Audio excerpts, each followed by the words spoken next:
There are a few reasons why you may need to change out an electrical outlet. If your current plug is painted over, cracked, or maybe you just don't like the color, you can easily do it yourself.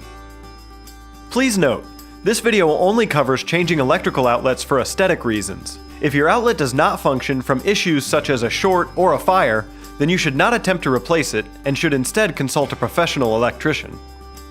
Further, this video covers only standard electrical outlets, and not GFI protected outlets. To learn more about GFI outlets, please see our other videos. For this project, you'll need a new electrical outlet, electric nuts, flathead and Phillips screwdrivers, needle nose pliers, a wire stripper, a voltage detector, and a new electrical outlet plate. First, go to your main circuit panel, find the breaker labeled for the room you're working in, and switch it to the off position. Use your voltage detector to make sure that the outlet has no power.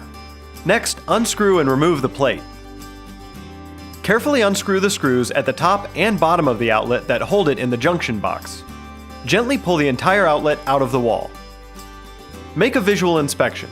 If you notice any exposed wires, put an electric wing nut on them. Now, find where the wires are attached to the outlet.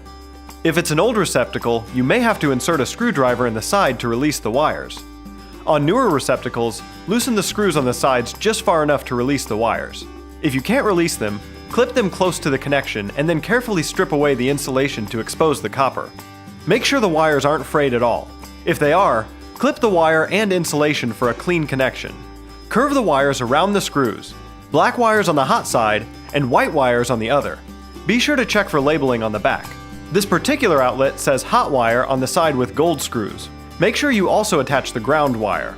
For the best connection, make sure that enough of the insulation is removed, so that only the copper wire is under the screw when it's attached. Some outlets have a strip gauge on the back to indicate how much copper needs to be exposed. With the wires connected to the new outlet, gently push it back into the junction box. Secure it to the junction box and install the new cover plate. But be careful and don't over-tighten the screw as it can crack the plate. Lastly, turn the circuit breaker back on for the room. Test the outlet to make sure it's in good working order, and you're all done. For more home maintenance videos and tips, or to schedule your upcoming home inspection, radon, and environmental testing, visit wisconsininspection.com.